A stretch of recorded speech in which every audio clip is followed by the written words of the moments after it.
Hi everyone, I'm Rosalind Miller and I'll be your MC for today. Welcome to our first online session of our Work Well 365 speaker series for 2022. I would like to begin by respectfully acknowledging the traditional custodians of the land we are speaking to you from today and on which you are learning and working from today. We also pay our respects to elders past and present and extend the respect to Aboriginal and Torres Strait Islander people watching today. In this session, Dr. Sarah Cotton will discuss new ways to support small business owners and their staff for their mental health and well-being. As an organisational psychologist, Dr. Sarah Cotton has more than 20 years' experience in coaching, training and consulting with businesses of all shapes and sizes. Today, she will explore the common barriers for small business owners in proactively engaging with mental health and wellbeing practices and will identify a range of practical strategies and freely available resources to support our small business owners and their staff. Welcome, Sarah. Much. It's great to be with you this morning. I suppose the irony of the title doesn't get lost on me, No Time for Health. And so I just want to recognise all of you and thank you for making the time to listen in to the series, the first one in the series today. And it's just great to have you on board to open up this amazing and important conversation. I think we're all feeling, I guess, the pain of the last couple of years, no more than small business owners. And so it's great, Rosalind, just to create the space this morning to be able to think about, what are the challenges of small business owners at the moment, and what are some of the creative and innovative ways that we can think about supporting them in new and different ways to combat and to look at protecting and promoting their mental health and well-being at this time. So it's great to have those of you that are listening in live this morning. I also want to have a shout out to those of you that might be listening in at another time through the recording. It's great to have you on board as well. So basically, this morning, what I'd like to do is I'd like to sort of walk through sort of the presentation in sort of 4 chunks. I am a woman of my word, so we'll make sure that we finish up the session by 12 o'clock. I'm sure that all of you listening in have got places to be and people to see. So where I want to start with is I'm going to sort of do a bit of a deep dive into the challenges that small business owners face every day. As a small business owner myself and a psychologist who supports people in small business, we know that those challenges are very real, as I said, particularly across the last 2 years and the sustained disruption that the pandemic continues to put on all of our plates. Then what I'd like to do is I want to then grapple, I guess, with some of the barriers that we see when it comes to the things that stop small business owners from reaching out. Often what we see in the literature and certainly what I see at the coalface, and certainly, I'm happy to be vulnerable with you this morning, is sometimes, it takes a crisis or a real pain point before we actually go, hang on a minute, we actually need to do things differently. So, what are some of those barriers to getting small business owners to reach out early and proactively around their mental health and wellbeing? And then where we're going to start diving down towards the end part of the session this morning, I really want to, take our toolbox out and think about what are some of the strategies that we can put in place. For some of you listening in, you might be small business owners yourself. For some listening in, you might be supporting small business owners, both professionally, and some of you listening in might have loved ones or family and friends that are in small business. So my hope is today that as I present and walk through some of these tools, that it's either going to be, confirmation, you go, yep, no, Sarah, I've got that one. I think about that. I put that in practice. Or actually it might give you some additional tools to put in that toolbox. And then finally, before I hand back to Rosalind towards the end of the presentation, I just want to outline a few resources. Some of you will be already aware of these, but don't want to make any assumptions, and just wanting to make sure that you're across some of the amazing resources that are out there, from government resources through to some other great organisations supporting small business in Australia. So Rosalind, I might just pause there for a minute just to make sure that everyone's hearing me okay and everyone can see the slides and we're all good to keep going with the conversation. Yep, all good. Thanks, Sarah. Amazing. Rosalind, I might just also just let people know that, you and I are really happy to make this a pretty interactive session, rather than just me, rabbiting on for the hour. I think it's the stories and it's the questions that bring the content to life that make these events, more engaging and more memorable. So if people do want to participate, Rosalind, what's the best way for them to do that in this session? Absolutely. There's a chat function that people can access, and you're more than welcome to put down any questions as we're going through. And if a thought sparks, then definitely pop it in and we'll be able to share and pass that on to Sarah. If we don't cover the question in the session, then we can take that offline and get in contact with you afterwards. Sounds like a plan. Just to let people know too, Rosalind, everyone learns differently, but if you're someone that likes a copy of the slides, and there'll be some resources that I'll obviously be sharing throughout the session as well. Rosalind, people will be receiving those after the session. They'll be available to people, won't they? Yeah. Yeah, great. No worries. So stay tuned for those. So don't feel like you have to be, writing down these points. You will have a copy of the slides available to you. All right. So I think if we're all good, Rosalind, we might keep moving on, but feel free to interrupt me with any questions that come through, and I'll certainly be pausing along the way as well. So I thought, just to start with, I thought this cartoon sort of says it all, really, doesn't it? Yes, I am the owner. I'm also the manager, the accountant, my own assistant, and X, Y, and Z. And I know for me, grappling a small business myself, I feel like this every day. And I think it just recognises, doesn't it, the lived experience of the small business owner having to wear, so many hats, and trying to juggle so much, which can have an impact kind of upon our mental health and wellbeing. Rosalind and I were talking at the beginning of the session that, in the early days of founding a company as a small business owner, often the energy and the motivation and, you're sort of working those long hours, but years on, after the company sort of kicks into those, 5, 10, etc. years, it can be really hard to sustain those long hours and that availability creep. And so, the reality is very real. And that's why, sessions like today are just so important to highlight the challenges of small business owners. So what are some of those challenges that we see coming up for small business owners? And I've had a go at putting some up on the screen you'll see in front of you. I'll walk through some of these, and as I walk through some of these challenges for small business owners, I'd love if you can think of other ones that come up for you that don't have a Guernsey on the page. If you would like to just pop those into the chat as well, and Rosalind, at the end, I'll get you to throw some of those in the mix as well. But perhaps if I start with the long hours culture, that sense of feeling of always being on, and that inability to switch off, or that difficulty to switch off. The high work demands is a really big one, and in the literature that one comes up highlighted with exclamation marks as being a really key risk for small business owners. Just, there's always demands, there's always deliverables, and often a real lack of resourcing and time in order to achieve those demands. And we know from the literature that can be really risky for our mental health and wellbeing. The financial strains are a really big one at the moment, particularly for small business owners, with the rising cost of living, the sustained disruption of the pandemic, and all of the factors that, we could explore until the cows come home. But that's a really big one that has a really big impact. The good old work-life conflict is a massive one for all workers. And we're seeing that rising in prevalence because of the pandemic, but particularly for small business owners, we know that the impact of work-life conflict is very real. And when I talk about work-life conflict, I think it's always really important that we talk about it, that it's bi-directional. What I mean by that is it's not always work impacting life. So the arrow is not always going in that direction. It can also go in the other direction as well, where it goes from life impacting work. And we've certainly seen a lot more of that in the pandemic. And so I think when we support people and we support ourselves around trying to mitigate work-life conflict, that we're really aware that arrow can go both ways. If I follow the slide along, loneliness and isolation, we're seeing globally has risen in light of the pandemic, but we know the risks of isolated workers is a high work-related factor, and certainly for small business owners, that is one that we need to be watching out for. Often the connection is often low, they're often working in isolation, so those risks associated with loneliness and isolation can be really real.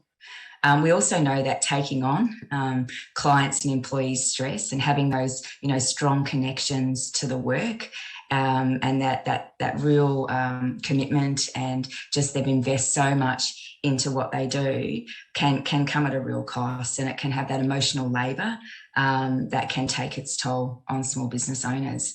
And then the final two before I hand to you, Rosalind, just to see if we've got any other factors coming up, but that being all things to all people, often as the small business owner in particular, in a small business, wearing all those hats, having to carry all that load can feel very heavy for people. And then finally, what we've talked about already today, that time and that resource poor nature of what small business owners, navigate every day. So Rosalind, I might just pause there, but I'd love to hear, are there some other ones coming up for people in the audience?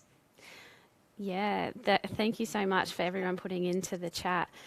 Stacey mentioned relationship pressures. Yeah, big one, Stacey. Again, wearing another hat of living, working, potentially having children or older family at home. How do you manage that on top of your business? Sarah asked also about dealing with bullies who are suffering from mental health issues. So that external clients and I guess that supply chain of some things are out of your control, but you're running into their lives and what's going on there as well. And we also have one final one with, again, that supply chain of how your work is then managed and impacted by those that are not part of your company, but you're delivering services to them and having to wait. I know that construction has had a bit of delays with sourcing material, and then what's the flow-on effect down the chain for people that are going onto site and not being able to do the work because they don't have those resources there. So some really good inputs from everyone online. Yeah, it's such a good point. I think I love what you said too about often some of these challenges are out of our control. And I think that's what makes it tricky, doesn't it, Rosalind? And we know that from a mental health perspective, if we've got low control, that can actually really be tricky in managing, some of these high demands, lack of support. It's almost like a bit of a perfect storm. But I think your example of the construction industry and the delays in supplies and, trying to meet customer satisfaction and expectations, that's putting a lot of additional pressure on small business owners. So thanks for those of you that threw in a few more for us to consider as we think about these challenges of small business owners. And some of the additional ones have been picked up here just under this sense of ongoing disruption. Is it over yet? And we know that it's not. And so we're seeing these ongoing disruptions and challenges coming up, including, staff shortages.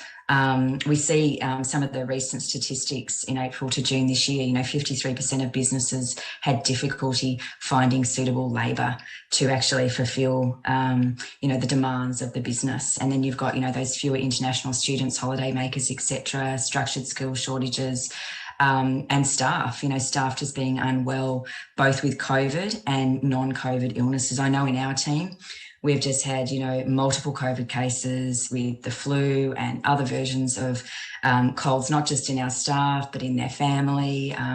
So it's really providing a real, disruption and ongoing, challenges. And even when staff are coming back, I'm not sure if those listening in are finding the same thing. They're still at not full capacity. So it's putting a lot of strain and a lot of additional pressure on business owners. And then I'm very cognizant in Queensland, and many of you listening in from up north, more floods and additional pressures on top of all the ones that we've mentioned. So I don't know if there's any questions or further comments, Rosalind, just by, chatting through some of those additional points before I move on. There's a few extra in that space right now of even the knowledge of legislation and what applies to business, and even just knowing where to start in that space of you get an ABN, but then what else is in there, and the technicalities of different industries and applying that legislation in the correct way. And also the impact of COVID has been there, but there's also been so much other sickness as well, and how that then puts pressure on timeframes and pressure to deliver when you're having to look after those sick family members is part one, but also as a business owner being sick as well, and how that is then impacting how the work is going, and being able to keep on top of just everything within life. Yeah, it's a lot, isn't it, Rosalind? And I think, even before the pandemic hit our shores, we knew small business owners had multiple challenges. But now, just talking about these added pressures, we know that the challenges are incredibly real. And it's so critical that we start thinking about these innovative and new ways to be supporting, small business owners. And there's a great quote there, I think, that's, really important for us to just keep, at the front and centre of our minds. And some of this research that was done back in 2020, that small business owners are particularly vulnerable from a mental health and wellbeing perspective, with 34% having reported a medical diagnosis in the past 12 months for stress, anxiety or depression. And keep in mind that was back in 2020. So my hunch, Rosalind, would be that we'd be seeing higher levels, higher percentages there. So, a real need to focus, on this area. And it's great to see, the regulators and legislation starting to bring more and more attention to the importance of protecting small business owners.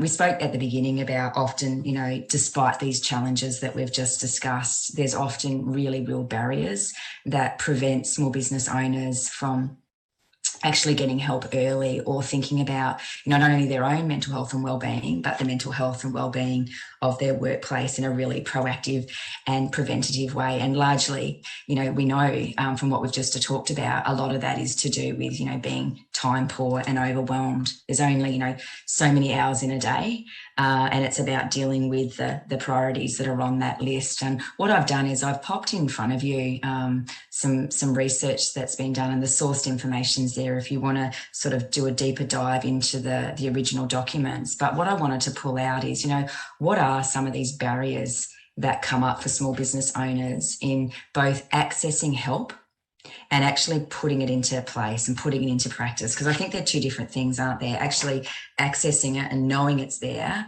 and then actually translating that and actually doing something about that, whether that's for themselves or whether that's implementing something in their workplace to support their people more broadly. So, Rosalind, I'll run through these just really quickly, just to give people a bit more context around some of these key barriers. But whilst I'm doing that, if there's other ones again that listeners in can think of that would be really good to put on the table, please, feel free to pop it in the chat. And Rosalind, I'll check in with you in a minute just to see if we've got some other barriers that would be good to throw in. So, there's that real sense of understanding where to seek additional information. And as you says, Rosalind, in particular, to new legislation, where do I start? Often small business owners can feel really quite overwhelmed, that they're just flooded with information, and it just feels, I don't even know where to start. My to-do list is already full. It's just too much. Those blurred boundaries between workers and family and friends can be a bit trickier within small business. The time poor nature that we've spoken about. The conflicting priorities is always something that can prevent small business owners from, putting higher up the need to look after their own wellbeing or to think more proactively about the wellbeing of their business.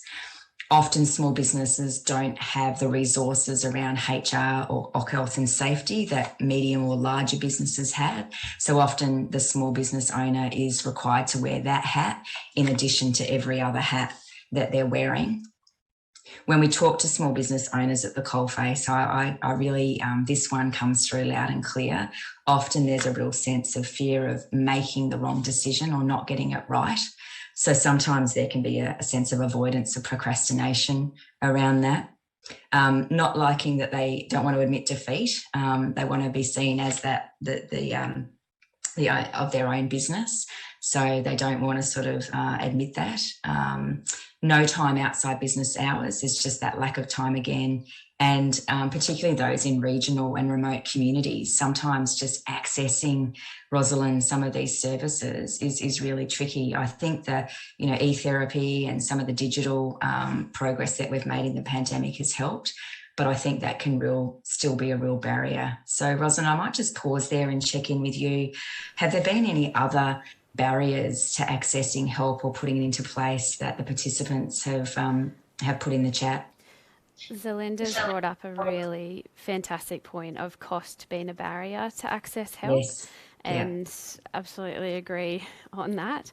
And also there's a lot of resources around that are pitched at a medium to large business where it's layer upon layer, where the simple approach of just what is it that I need, there's not as many resources available, and that is then that extra barrier of it's too much to implement. And we also have Regina has added to the commentary the ability to manage the concepts of inclusion and diversity, and that's something definitely within the last 2 years in particular has been front and centre in the media, and how do we do that better in a small business and go with the times as well. Yeah, they're such great additional suggestions, aren't they? So thank you for throwing those in. And I guess if we had more time this afternoon, there'd be many other, barriers, but I think we've probably hit on the key ones. And I think as we think about the challenges that we spoke about previously, and then these very real barriers that come up for small business owners, as we think about the supports around small business owners, we really need to, really face in and lean into these barriers so that we can look at really finding innovative ways to overcome these, so that it's much easier for small business owners to protect their own mental health and the mental health and wellbeing of their business. So keeping moving through the slides, I guess, in addition to the challenges and the barriers that we've talked about at Transitioning Well, we know that, this ongoing disruption keeps us hanging on.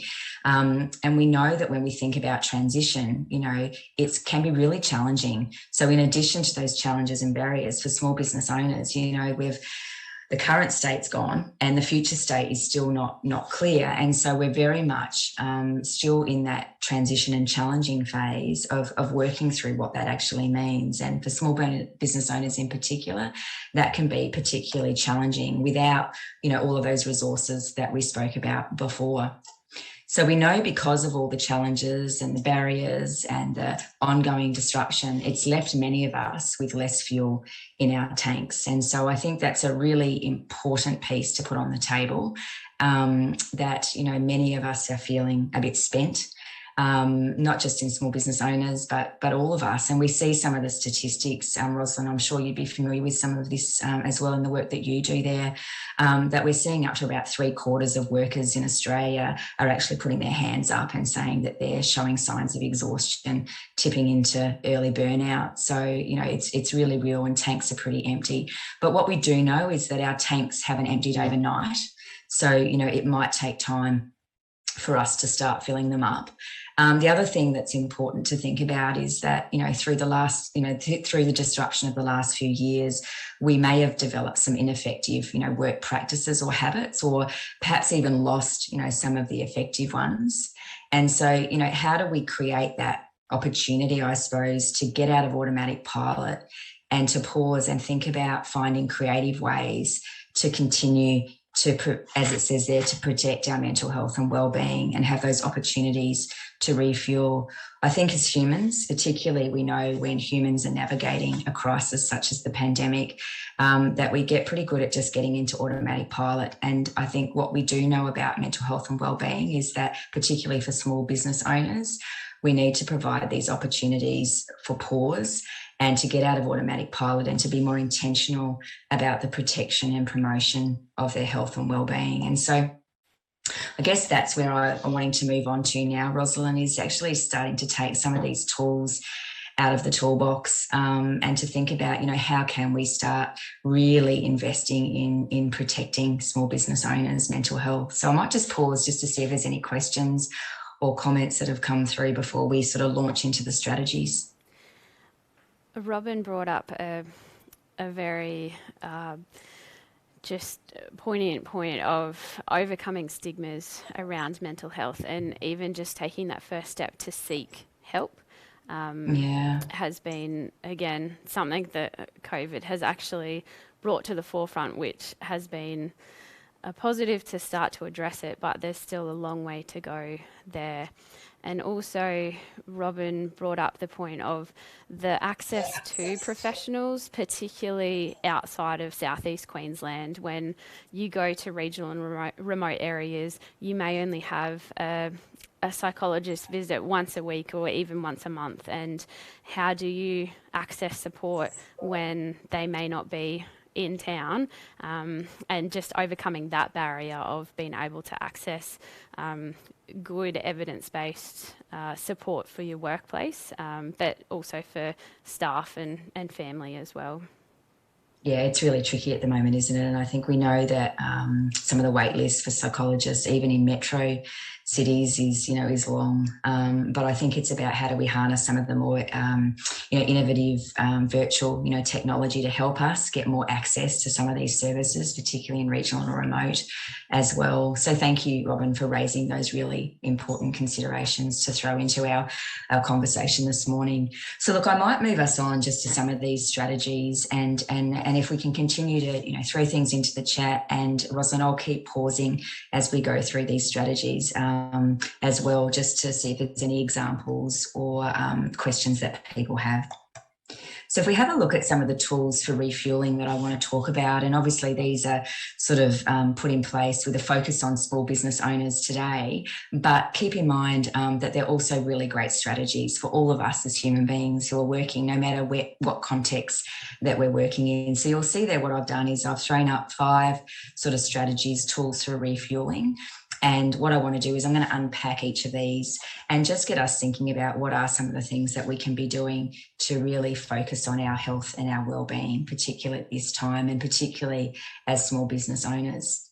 So to start with this know yourself piece, it's really about picking up on what I was talking about before, is that often small business owners are so busy just in the doing of every day that it can become like Groundhog Day, like Bill Murray, where you just, you back again, wake up, do the day, and they're not actually creating that space to be more intentional about their self-care and the things that are most important to them. And so when we work with small business owners, some of the things that we often do, which can be really beneficial in getting them to be more intentional about this, is to revisit the values that they have. And I think in light of the disruption of the pandemic, we're certainly finding a lot of people are doing more reflecting about what's most important to them. I don't know, Rosalind, if you found that in your networks, if people are, you're finding people being a lot more reflective and really thinking about, what matters the most through the pandemic. Absolutely. And definitely that point on being able to take a step back and see the big picture, because sometimes we do get stuck in the detail and you can just be doing the same thing because that's the way you've always done it. But there's been so much good innovation where people have taken that big picture approach and even enlisted a mentor to be able to look at that business coaching space and be able to critically think about what's happening, where do they want to go, and what gives them joy in the work that they do as well. Yeah, and I think having that objective voice as a small business owner, to your point, is so important, isn't it? Because I think we get lost so much in our subjectivity in our own world, and you can just, it's like the frog in boiling water. The frog doesn't realise how hot that water's getting. It just heats up gradually. But if you put that, frog in boiling water, it leaps out straight away and goes, wow, this is just too hot. And I think with small business owners, sometimes we don't realise how hot our water's getting. So being able to actually create that space to get out of automatic pilot and to really think about what's most important is really critical. So a couple of suggestions here, and obviously, for each of these we could unpack them. It could take an hour to unpack all of these points, but the revisiting of your values is really beneficial for small business owners. And also, I wanted to introduce the listeners today to a piece of research by Professor Ellen Kozik. Ellen works in America, and she's really contributed a lot to the literature on helping people understand what she calls their work style. And what I mean by this is, we all have our preferences to how we like to integrate work and life to sort of protect our mental health and well-being. And she says from her research, there's 3 main sort of preferences that people have. The first one is people who are integrators. So people who don't mind being interrupted between life and work. So they don't mind getting on the weekend a call from work or a call from a client, or vice versa, at work a call from their partner or their kids. Then you've got the separators or segregators. So they use those words interchangeably with this model. They're people who prefer to keep work and life really separate.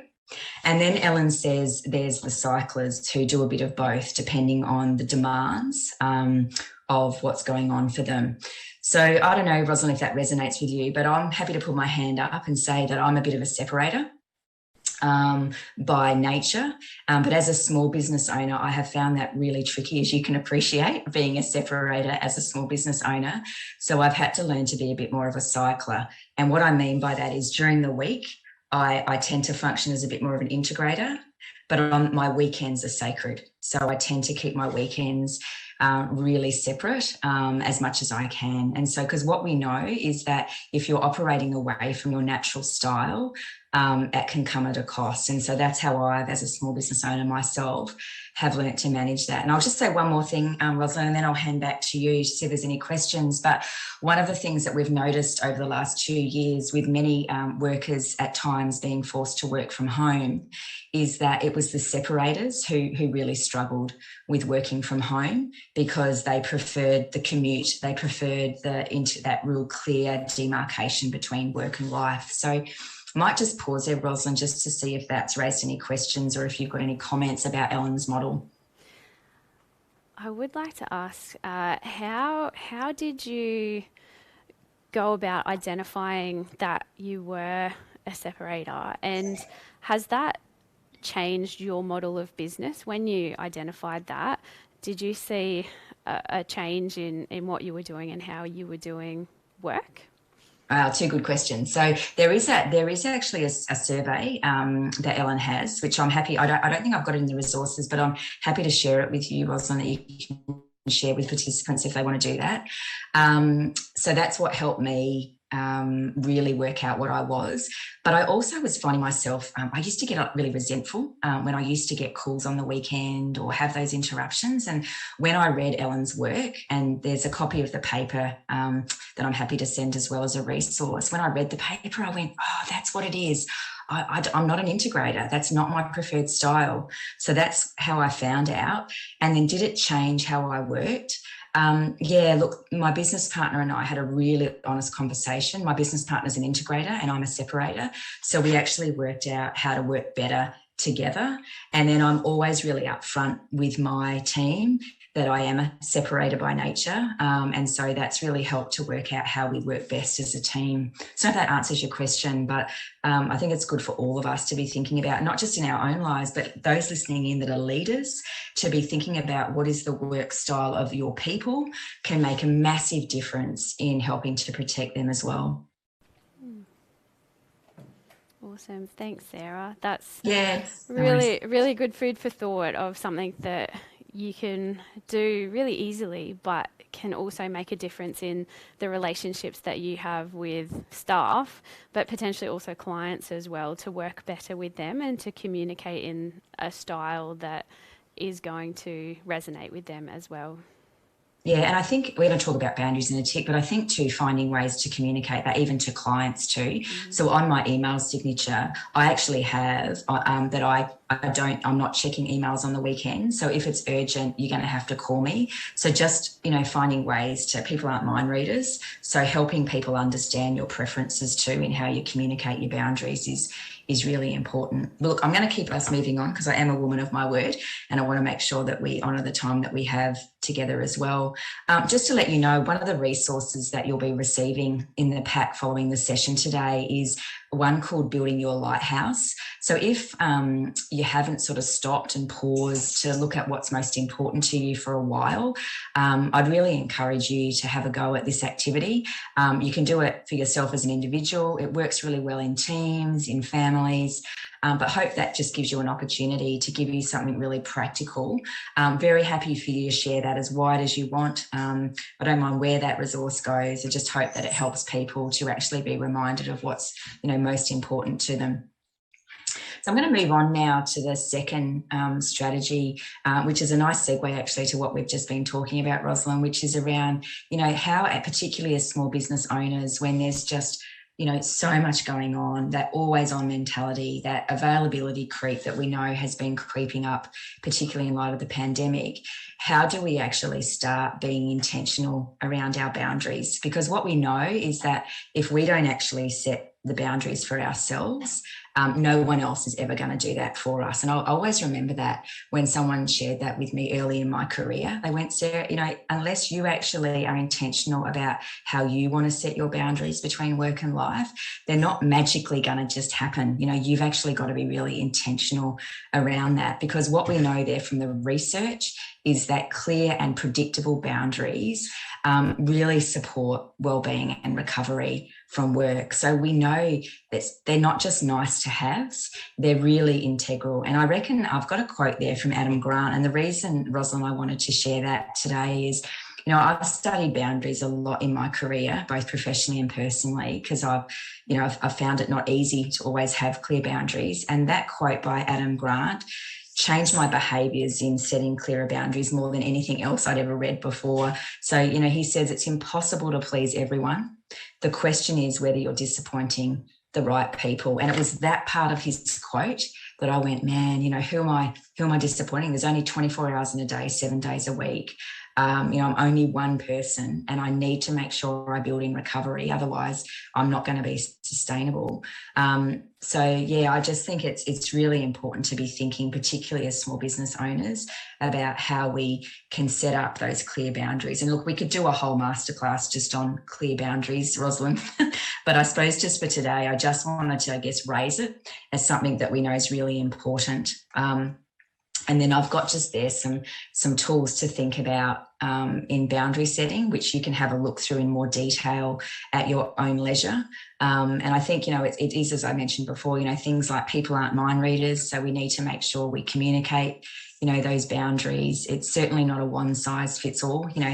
The boundaries that I want to put in place I'm sure will be very different from you and those listening in this afternoon. So I think, but what we do know is that being able to set clear boundaries is something that's really important for our own mental health and wellbeing and that of our people as well. So what I've done, Rosalind, is I've also got a handout here that I thought might be helpful. I don't know if I'm sure I'm not the only one that sometimes struggles to say no to things. So we put together a resource there is, how can we draw our line in the sand, and what are some handy hints for saying no? And then what are some different ways of saying no as well? So I might just pause there, Rosalind, just to see if there's any questions or comments that have come up about the importance of setting boundaries. I think there's a lot of people that are very interested in the resources to be able to download those and connect in with those. And so just a reminder that they will be emailed out after this session and available on the WorkSafe website in a week or so. One thing about the boundaries in particular, I know I have found it hard to say no, and one of the best things about doing that is you can get the best yes from saying no, and that's something that we can all learn from. And those boundaries, I guess you'd mentioned about being able to put that email signature, it's such a simple thing to do. Have you found that by setting that up, that is a bit of a policy change from setting a foundation of this is the way that you work and how you work? Have you had positive responses from people knowing that expectation right from the front, that you will only respond within work hours? And I guess the benefits from setting those boundaries, how has that, flown on to different work for you? Yeah, I think, twofold. I think that I've found people have been really respectful around that and have appreciated me communicating that, to them. Certainly the team and the clients that I work with have found that. I mean, you can find, and I think that's one of the things that, we need to be mindful of, which I shared in that previous slide, is sometimes, you don't always get, it's fantastic that you're setting these boundaries. That's wonderful, particularly with clients who are used to you being so responsive and so available. So it's important when we start looking at setting our boundaries that we need to expect and prepare for pushback as well. And making sure that we're harnessing that stakeholder engagement and talking with the people that are around us about these boundaries, rather than just going, this is my boundary and, I'm not going to think about how that impacts you, but really doing that in a considered way as well can be really important. And Rosalind, I'm sorry, I forgot the second part of your question. I think I will move it forward of what are some other strategies that you found? That email's one part. I know I use the strategy of being able to block my lunch break out so that I can leave the desk and actually go for a walk, and end of the day as well, being able to be on time to be able to leave work. Are there some other strategies that you have in place yourself? Yeah, look, I think for me, one of the big ones that everyone laughs at me when I say this one is for my kids. So I've got two teenagers at home and working from home at the moment here in Victoria. And when I switch off from being worker mum, I go and put my PJs on so that they know when they've got mum. So for me, that's just a really practical way that helps me switch off, but also signifies to, my family around me that I've switched off for the day and that they've got, I'm in that other role. So there's a heap of resources and a heap of ways that you can do boundary setting. One of the ones that I think, just in leading on from your question, Rosalind, that I love the most is Adam Fraser's work. Some of you may have heard about Adam's Fraser's The Third Space. He's a researcher that's been involved at Deakin University down here in Victoria, and he did this amazing research where he really looked at, how can we harness this time between switching off from one role and showing up in another. So in a sense, he's talking about boundaries. How can we help each other to be able to switch off and show up more intentionally? And what he found in his research is he says that there's a sort of a mechanism. If you follow this third space, he said it's about reflecting on where you've been and just taking a moment just to get out of automatic pilot and go, where have I just been? What have I just done?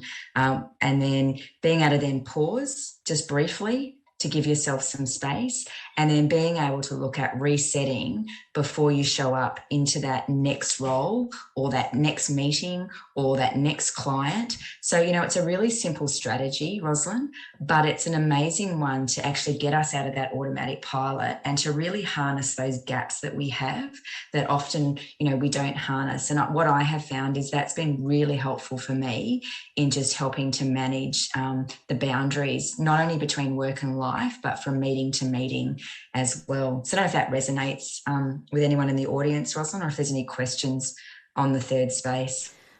There's no questions as yet, but that was a pivotal book that I read early in my career. And as I said before, saying no was really hard, and being able to transition and not take work home. And that's, I think, been a challenge in the last couple of years where work and home have become one in the same place. And as you mentioned about even just changing clothes can be such a small physical thing, but can make a big difference within just that small step to being able to put boundaries on what is work, what is home, and transitioning between those spaces. And yeah. I don't know how Victoria's been quite locked down for a lot of the time, how different the work intensity has been over these last couple of years, and how you've found to manage that space, because I think the work intensity has been, rather than just 100%, we've been kind of running at a pace of around 200, 250%, and how we come back from that now that we're still running, but what do we do to change our trajectory? Yeah, I think awareness is key, isn't it? I think it's not until we're aware and we can get out of automatic pilot that we can ever change anything. So I think that certainly what I'm seeing here in Victoria, as I mentioned earlier with some of those stats, is that people's tanks are really empty. And so being able to recognise that and going, what I'm currently doing and the pace in which I'm currently working is not sustainable. So actually I need to do things differently, and creating that break, I suppose, for people to really think about, what are some of the habits that I need to tweak now in order for this, in order to protect myself. I think it's such a simple one, Rosalind, but I think, as we've seen, it's sort of been a key thing that's come up today in the conversation, is getting out of automatic pilot and actually creating that awareness and that space just to be able to do things a bit differently and to sort of almost reset, if you like, on what that means in order to protect our health and our well-being. Does that make sense? Yeah, absolutely. And it's something that as we continue, how do we build in that personal piece of we're small business owners and we need to do this for ourselves, but then what can we build into the way that we're doing work and influence our staff in a really positive and healthy way as well? Yeah. And I think just on that point, Rosalind, I think as, small business owners in particular, we have such a role to play in modelling some of these practices to our people. We know from the research that if you've got a leader who's modelling really good work-life integration, modelling really good boundaries, modelling really good recovery time, that can have a massive impact on the health and well-being of the people that work under that leader. There's never been a time where it's been more important for leaders to be well so that they can actually lead well. So look, on that point, I might just keep moving us forward just to the last few strategies, and I'll move through these ones pretty quickly because they sort of are picking up on some of the points that we've already been talking about, which is great in the conversation. Look, and I'm really cognizant that a lot of this is not rocket science, but still really useful just to sort of recalibrate and reset on. And we know, particularly with small business owners, that self-care can often come to the bottom of the to-do list amongst everything else that they're doing. And I know I put my hand up and say, I'm guilty of this as well as a business owner from time to time, where self-care often gets that last look in when it comes to everything else. So being able to actually know and reset on self-care, as that quote there that I love from Vanessa, that self-care is not about pampering, it's about protecting our mental health and well-being. And just in working particularly with small business owners on this, I often say to them, you've got to find your own internal dialogue around that. I could work with you to the cows come home to try and get you to think about self-care differently, but I really encourage people to sort of look at their own internal chatter around thinking about self-care differently. And I know for me, Rosalind, what really resonated with me was, as a psychologist, as a small business owner, when I thought about it, I went, what, if I'm not okay, if I'm not well, that I am, as a psychologist, I am my tool.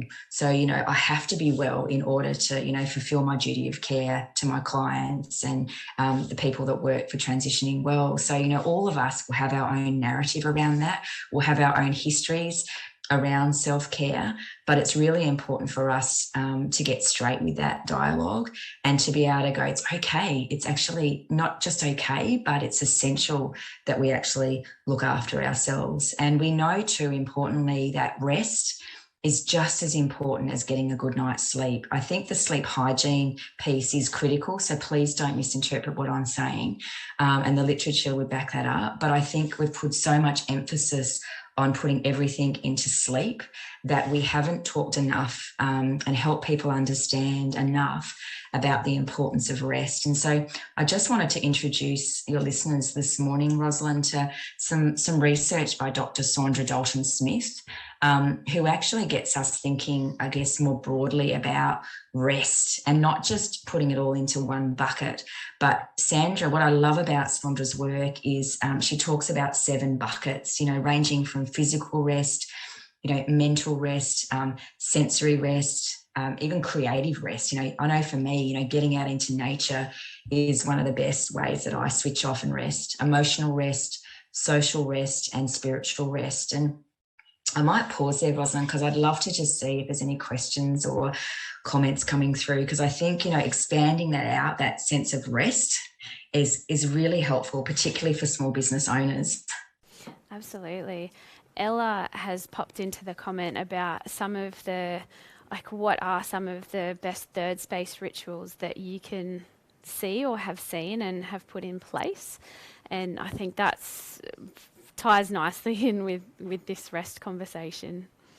Yeah, I think the third space, what I've seen is, people who, between a meeting, so from meeting to meeting, they actually make sure they put a 5 or 10 minute buffer in between their meetings. So they're not running from meeting to meeting to meeting, and that they actually create the space to actually follow up, document what's been discussed in the meeting, close that off, have a bit of a walk around, throw the ball to the dog, go and get a glass of water if they're working from home, walk to the next meeting room if they're at work, to create that space between meetings is one of the great third spaces that I've seen.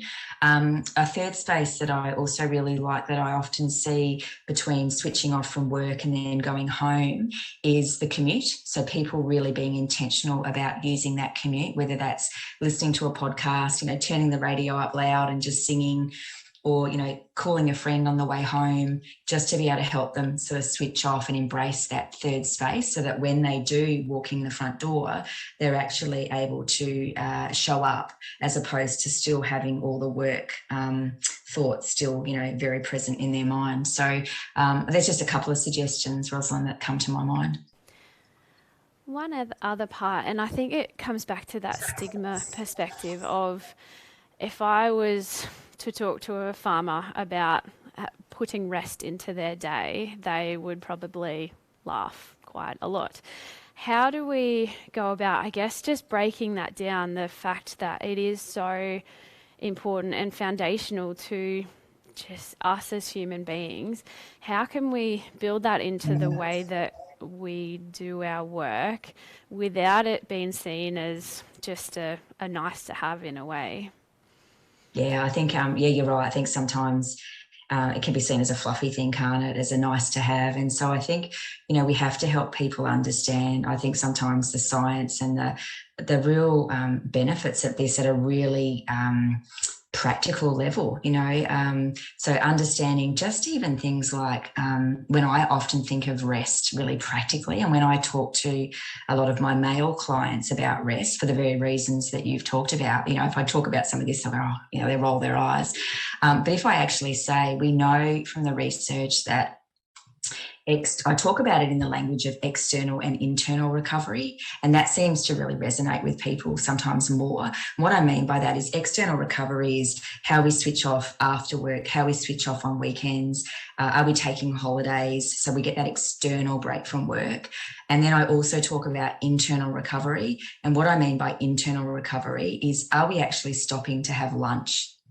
That's a really good example of resting and having that opportunity to recover within our workday, and even just having enough water, just some of those practical things that we can be doing that give people, something really tangible to hold on to. So I don't know if that's helpful, Rosalind, but that's some of the language I tend to use that sometimes resonates more. Yeah, absolutely. And Stacey's mentioned about cultural rest as well, and doing activities that activates your soul, and going back into the country to reconnect with ancestors. Oh, yeah, wow. I love that. I might talk to, I don't know Sandra Johnson-Smith personally, but I love that cultural rest. I reckon that might need to reach out to her and get that added in as an 8th one. So thank you for that. But I am going to keep moving us on, Rosalind, just so that we can move towards the tail end of the presentation. So we've got about 8 minutes left this morning before we finish up the conversation. So if there's any questions that you have or any final comments, if you want to start popping those in the chat, I'll make sure that I pause at the end just to be able to talk through any of those before we close the session off. There's a quote there that any small business owner listening in, I'm sure, I won't read it out, I'm sure people will resonate. So just as a nice reminder of how much and the challenges of being a small business owner, and the importance of making sure that we put fuel in our tanks. Again, another resource there for you that you can avail yourself. This is a great one that just gets you thinking about the different tanks. I think there's the 6 tanks that you look at in this resource, and think about, just like you do on your fuel gauge in your car, how empty or how full is each of those tanks. And it also gives you some strategies if you're feeling that some of those tanks are a bit low. It gives you some strategies for how you can proactively look at fueling up. And again, talking about language and talking about getting out of the fluff, I think using resources like this, Rosalind, can be really helpful as well to get people to tangibly think about their fuel tanks. So that's just another resource that you'll be able to have a look at following the session.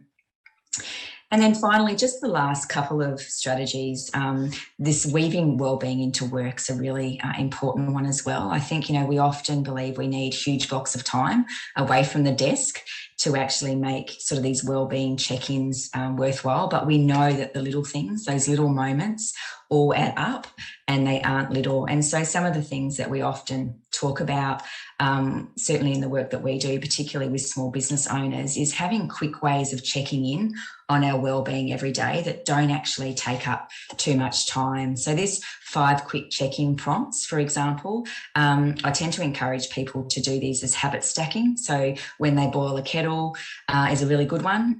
When they go and they're waiting for the kettle to boil, they can quickly go ask themselves, these 5 questions. How am I feeling right now? What's actually stressing me at the moment? What's actually going on in my body? What can I do to be kinder to myself? And I love the good old HALT acronym. If you haven't heard of that one before, is am I HALT? Am I hungry? Am I angry? Am I lonely? Am I tired? And I think for small business owners, so often we are just under the pump 24/7 that we don't stop. And just having a little prompt, a wellbeing prompt like that, like am I, and just asking myself, hang on a minute, have I stopped to have lunch? Am I angry? Am I feeling lonely, or am I just really tired? Can be really good, Rosalind, just as those opportunities to get out of automatic pilot. I don't know if there's any comments on that one.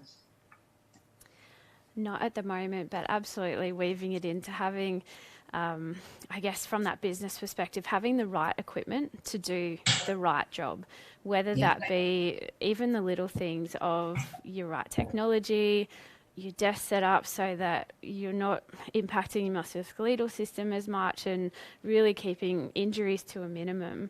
How do you weave that into just every day when you're there? And you even mentioned before about not having access to water or not having your lunch. How can you build that into the way that you do work so that that's so readily available and you can have those check-ins with staff and have those conversations as well?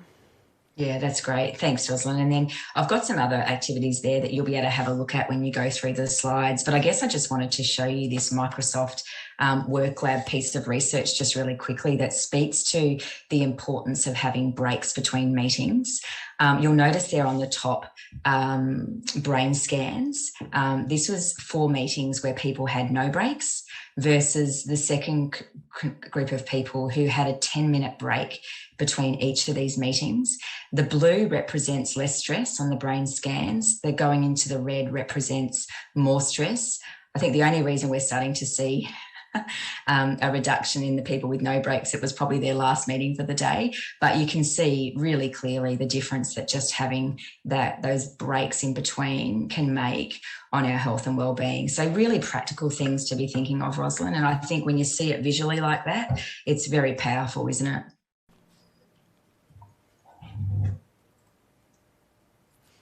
Absolutely. And Sarah's made a really great point in the comments that we tend to do this for our kids or within our family of are they hungry, angry, lonely, are they tired? But we really sometimes forget about ourselves, and as business owners that can be a real challenge to actually stop and put some care and love to yourself as well. Yeah, that's so true, isn't it? We're so much kinder on everyone else. I often say to the small business owners I work with, if you were actually to treat yourself like you're one of your clients or one of your team members or one of your family or one of your friends, what would you be doing differently? And and they go, oh, wow, yeah, when they challenge themselves with that question. So look, Rosalind, just to finish off the strategies is just really about, particularly with small business owners, thinking about that connection. We know social isolation is one of the biggest risk factors for depression and some of the other mental health considerations. And so particularly with small business owners, they're often working in isolation, is how can we get them thinking about those opportunities to connect? I know earlier in the presentation you spoke about, those great ideas about having a mentor, attending sessions like today, finding network groups and nurturing all of your relationships. That really powerful quote there from a small business owner, there's no point having a successful business if it destroys your marriage. And so getting people to really think deliberately about how they can stay connected. And we know, certainly from a work health perspective as well, that social support and having support from supervisors and leaders and keeping the team connected is a really important protective factor for our mental health, and wellbeing. So look, I hope that those strategies, Rosalind, have given people some food for thought today. And before I just hand to you, just for any final questions, I just want to just highlight in the slides when you do receive them, what I've done is I've just put a number of resources here that you'll be able to tap into, including some of the projects that we're working on. There's one there in New South Wales, which offers small business owners some free practical coaching. We've also got a program with the Department of Health for small business owners who are becoming parents, which is really exciting, that we'll be looking at rolling out. So that's something to look out for. There's also a lovely little exercise there that Heads Up did for small business owners that I would highly recommend. But I hope that, Rosalind, that's just given people just the opportunity just to be able to really stop and get out of automatic pilot and think about, the real challenges that small business owners have and how we can creatively look at, protecting and promoting that. So just in the final minutes, I'd love to just pause and see if there's any final questions. We've had some really good comments come through, and even connecting in with podcasts and being able to stop. And one that Dave suggested was the Sleep Diplomat.